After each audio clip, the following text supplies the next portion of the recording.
Today, we live in a world where connections are just a click away.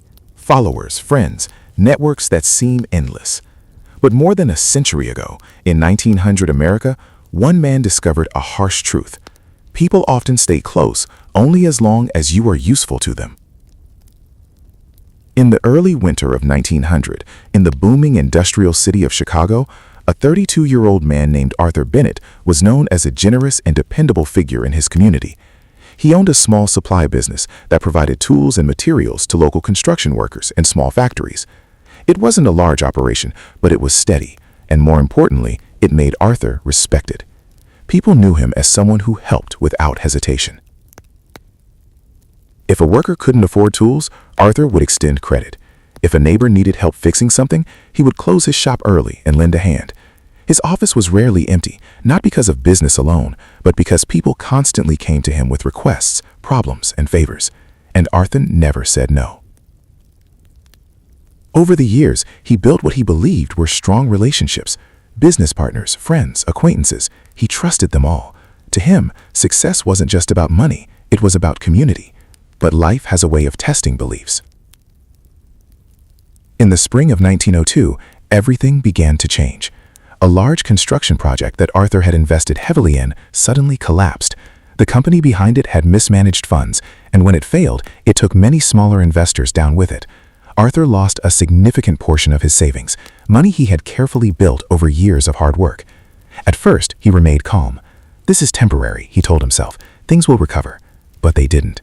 Within months, his business began to suffer. Suppliers demanded payments he could no longer make. Customers who once relied on him started going elsewhere. The steady flow of income slowed, then nearly stopped. For the first time in years, Arthur found himself in need of help, and that's when he truly began to see people. He went to a business partner he had supported for years, someone he had once helped during difficult times. "I just need a little time," Arthur explained. "Things will turn around." The partner avoided his eyes. "I wish I could help," he said, "but it's not a good time." Arthur understood, or at least he tried to. Next, he visited a longtime customer who had often received supplies on credit. "I've always trusted you," Arthur said gently. "Now I need that trust back." The man shifted uncomfortably. "I've already paid what I owed," he replied quickly. "I can't get involved." One by one, doors began to close.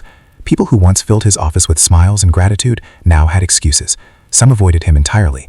Others spoke politely, but from a distance, as if their misfortune might somehow affect him. The silence was louder than any words. By the end of 1902, Arthur had lost nearly everything. His business was gone, his savings were gone, and the relationships he believed were built on loyalty had quietly disappeared. For a time, bitterness settled in his heart. He questioned everything, his choices, his generosity, his belief in people.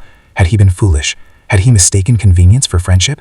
One cold evening, sitting alone in a small rented room, Arthur faced a truth he had never considered before. People hadn't changed. His position had. When he was useful, he was valued. When he wasn't, he was forgotten. It was a painful realization, but also a clarifying one. Instead of allowing it to break him, Arthur made a decision. He would rebuild, but this time, differently. In 1903, Arthur took a simple job working at a warehouse on the outskirts of the city.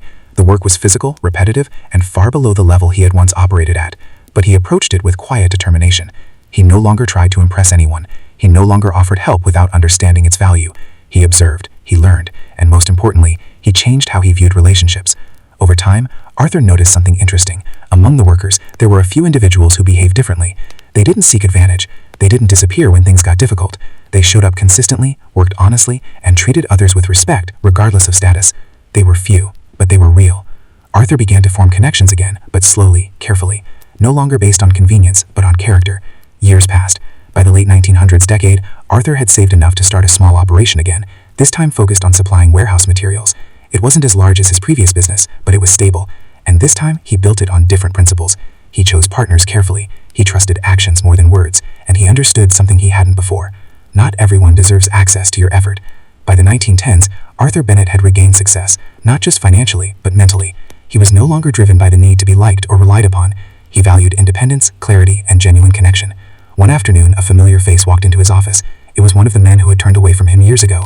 "Arthur," he said with a hesitant smile, "it's been a long time." Arthur looked at him calmly. "Yes," he replied, "it has." The man spoke of opportunities, partnerships, and new ventures, as if the past had never happened. Arthur listened, but this time he saw clearly. He politely declined, not out of anger, but out of understanding, because he had learned something that many never do. Relationships built on need disappear when the need is gone, but relationships built on character remain even in silence. Today, we often measure connections by numbers, friends, followers, networks.